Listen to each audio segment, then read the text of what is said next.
Et si les coulisses est un terme qui existe dans les aspects internationaux, pourquoi pas? Mais le propre du lobby, c'est de ne pas le dire. Ça se passe en dessous, ça se passe dans l'obscurité. C'est pas au grand jour, c'est ça les lobbyistes. Donc il ne faut pas, quand vous êtes lobbyiste, dire à tout le monde que vous êtes lobbyiste. Alors si l'opposition a fait son travail, de faire un peu de pression, et c'est dans le cadre du jeu du contradictoire par rapport au pouvoir, je crois que l'opposition a bien fait son travail et ça a permis d'avoir le résultat qu'on a. Et partant de ce point de vue, on serait d'accord que les Congolais ne sont pas encore capables de résoudre eux-mêmes leurs problèmes. Non, je ne dirais pas ça. Ça, c'est extrême. Ça ne veut pas dire que les Congolais sont incapables de résoudre des problèmes. Bien au contraire. On dit toujours que la solution viendrait des Congolais eux-mêmes. Mais qu'est-ce que ça veut dire? Ça veut dire que les Congolais préparent le terrain, les Congolais apportent les problèmes qu'ils ont déjà balisés, parce que vous n'allez pas me dire que l'opposition ne fait pas son travail, vous n'allez pas me dire que la société civile ne fait pas son travail, que les activistes des droits de l'homme ne font pas leur travail. Donc on trouve déjà un terrain plus ou moins balisé. La communauté internationale, l'extérieur vient en renfort ou en appui, en étant, si vous voyez bien, derrière un mandat ou derrière une prérogative que la communauté internationale lui donne. Et ça, ce n'est pas illégal. Très bien. Est-ce qu'on peut parler de l'aboutissement du processus électoral sans les partenaires internationaux? Je crois que non. Ça, maintenant, ça n'engage que moi. C'est comme je le ressens. Je dis que non. Pourquoi? Parce qu'au regard de comment se comporte l'Afrique, pas seulement la RDC, au regard de ce qui se passe au Togo, là récemment, il y a encore des manifestations, au regard du Libéria, il n'y a pas de problème, on a simplement postposé le scrutin du deuxième tour à cause d'un recours qu'un des opposants a demandé, donc il faut un certain délai pour que la Cour suprême puisse se prononcer, donc ils ont envoyé au mois de novembre. Au regard de tous ces petits soucis, on va dire, c'est pas technique, mais tous ces soucis qui sont malheureusement propres à l'Afrique, il est normal que l'on puisse pas demander de l'aide, que l'on puisse solliciter, oui. Et ce n'est pas interdit, solliciter de la part des partenaires, parce que ces partenaires ne tombent pas du ciel, c'est des gens, c'est des pays, des États avec lesquels nous sommes en coopération, qui peuvent donner leur appui, mais un appui sans ingérence intérieure, c'est-à-dire... Ce n'est pas vouloir une chose et son contraire. Mais non, pas du tout. L'ingérence en question, c'est quoi? C'est-à-dire venir donner une politique que eux, inspirés par eux, qui vient donner une politique en interne. C'est-à-dire oublier que nous aurons la capacité de réfléchir, de faire les choses comme on veut et vous venez annihiler tout ça et nous imposer. C'est ça le sens de l'ingérence.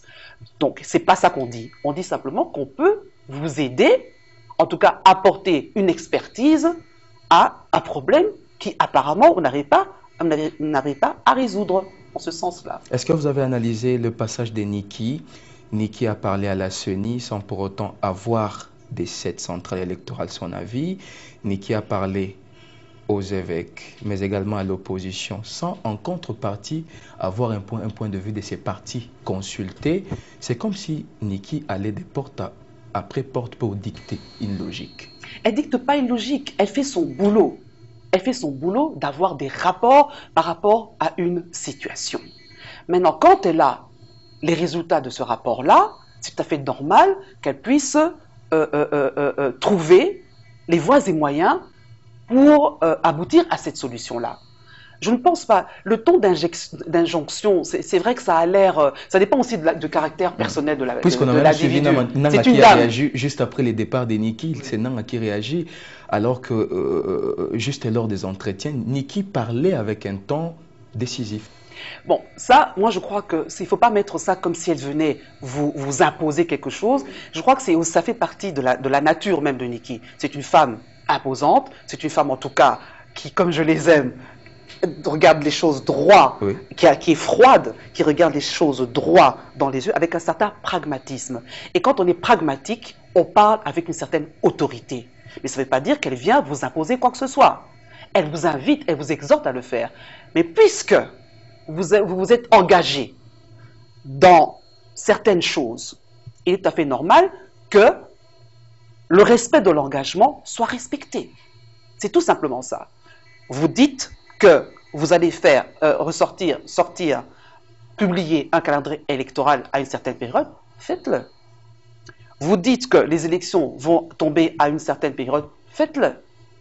Mais malheureusement, qu'est-ce qu'on constate en Afrique et en RDC? Le respect de la parole donnée n'est pas toujours, on n'est pas coutumier de ça. Sinon, je pense qu'on n'aurait pas tous les problèmes qu'on a aujourd'hui.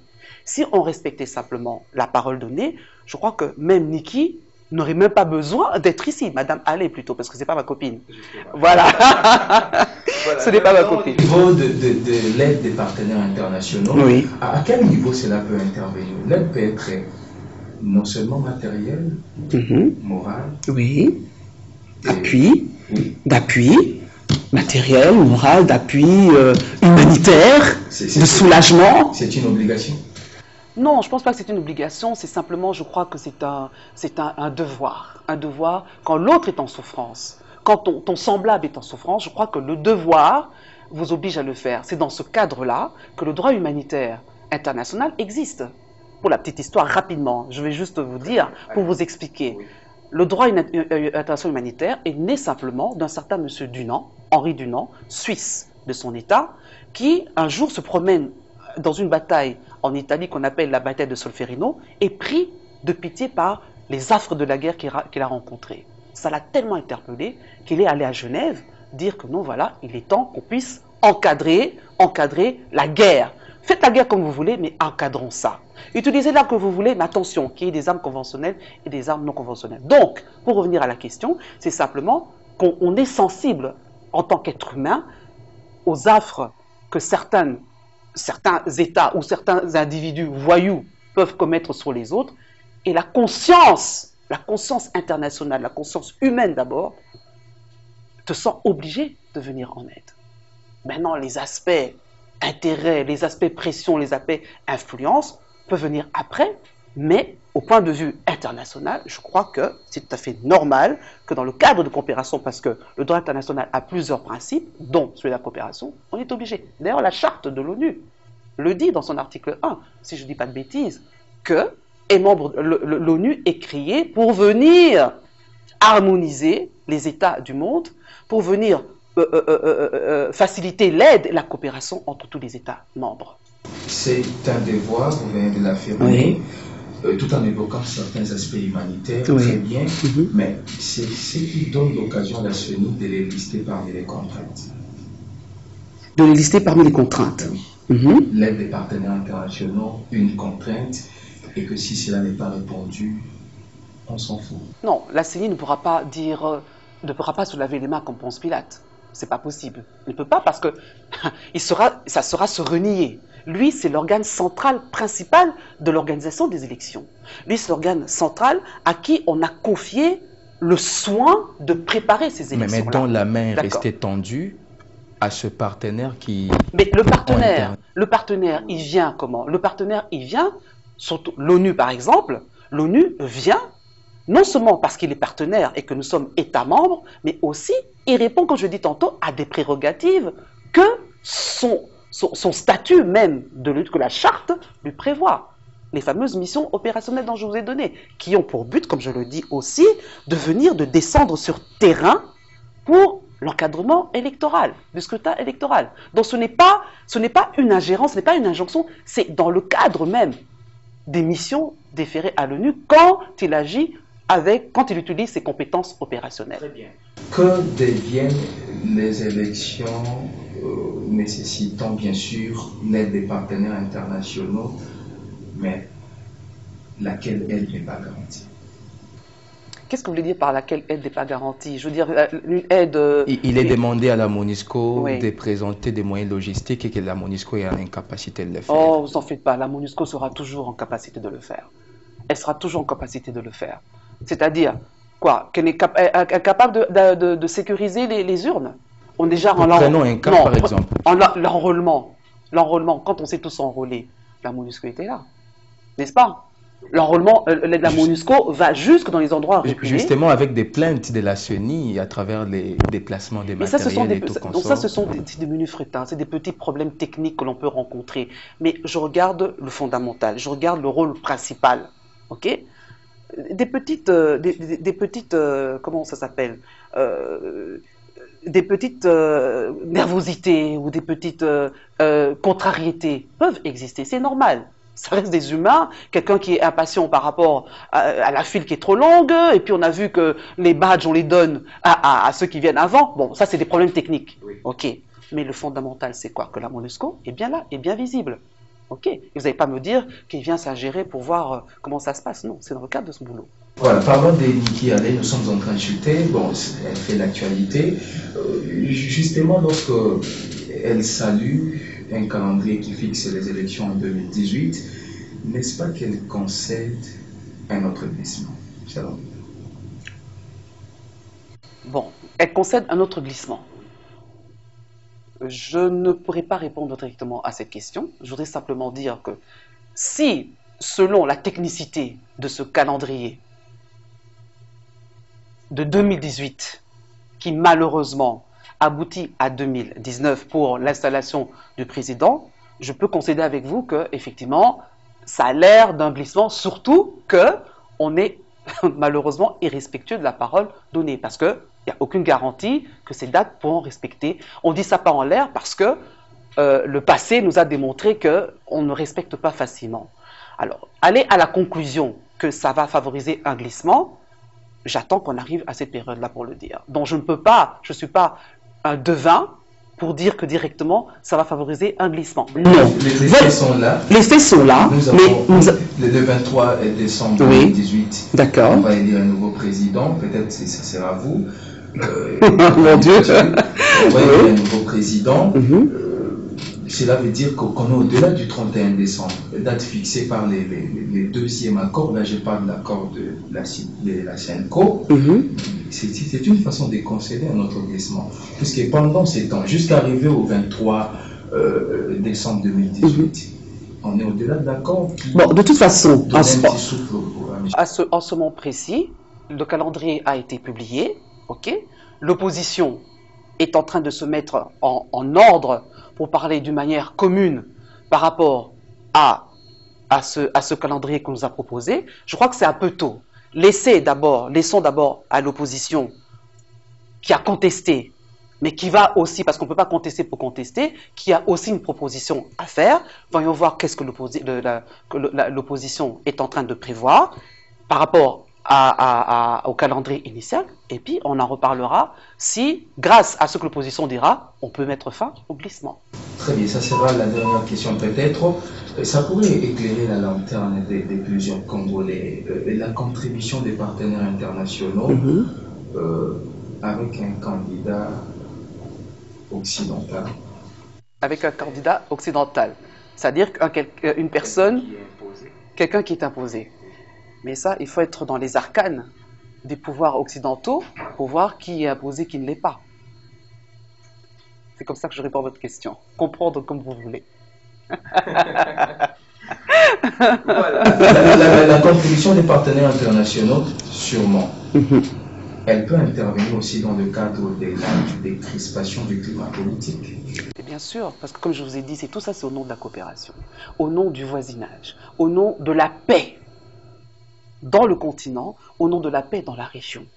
Parce qu'un pays, la situation stratégique dans laquelle le Congo se trouve, ne peut pas se permettre que les conflits continuent comme ça. Ça va s'embraser de toute façon. C'est pour cela que le Conseil de sécurité, qui est le garant du maintien de la paix et de la sécurité internationale, peut actionner à tout moment ce qu'on appelle le chapitre 7 de la charte et être vigilant quand il voit qu'un tel pays est en train de menacer la paix, ou il y a des soupçons, des menaces de déstabilisation de la paix. À ce moment-là, le Conseil de sécurité peut descendre, peut envoyer des signaux ou matériellement des choses effectives pour empêcher que cette situation s'embrase. Parce qu'il est hors de question que l'Afrique entière s'embrase. Parce que c'est centripète, n'est-ce pas? Mais un problème peut devenir centrifuge. Donc il quitte le centre, le Congo, et puis il s'élargit, et qui sait aboutir à une guerre qu'on ne pourra pas. C'est pour ça qu'il faut juguler dès à présent les velléités de conflits qui peuvent déstabiliser l'Afrique. Pourtant, les chefs d'État africains ne les voyaient pas, puisqu'ils soutenaient qu'il y avait une brèche qui renvoie les élections s'inédiées.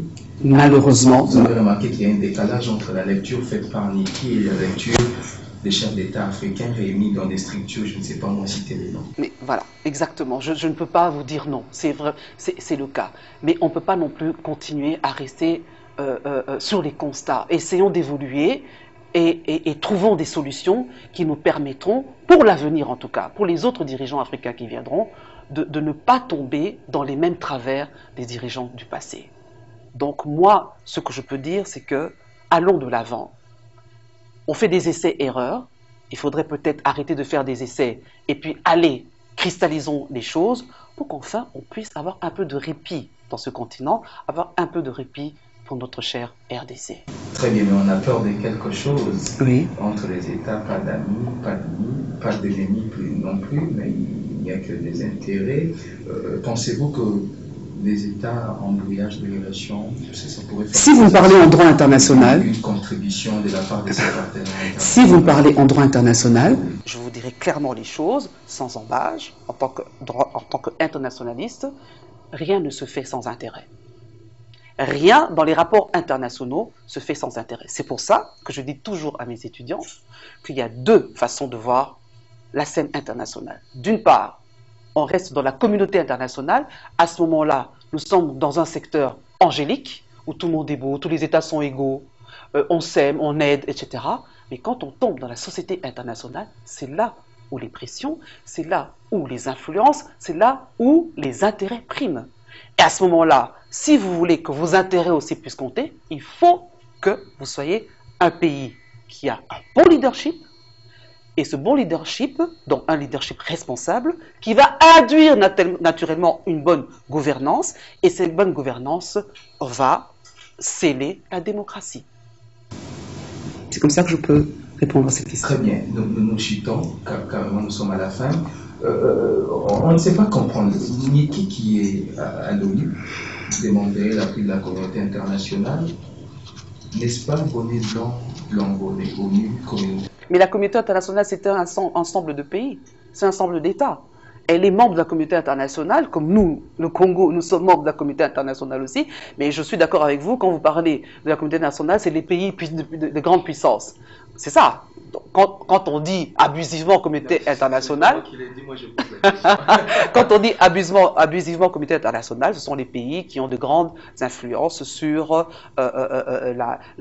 sur la conduite, on va dire, des États du monde. Je suis d'accord avec vous. Mais quand vous dites qu'elle est américaine, donc déjà une puissance, et elle demande la communauté internationale, c'est simplement qu'elle demande l'appui des autres amis de la communauté internationale. Je ne vais pas aller jusque-là. Néocolonialisme, mon Dieu, c'est des termes si forts, c'est vous qui le dites.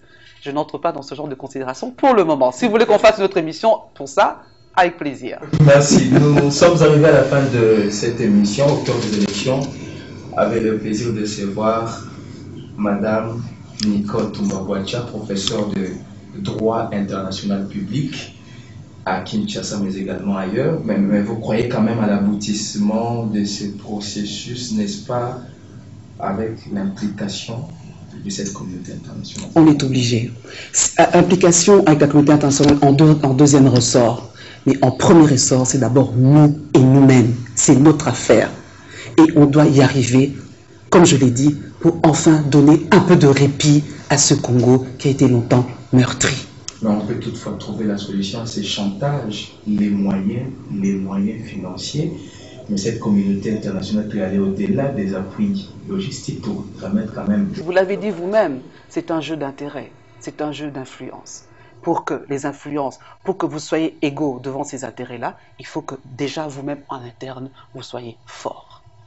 Madame, Messieurs, c'était l'intervention de Madame Nicole Toumba-Boacha. Elle est professeure d'université, bien sûr en droit international public.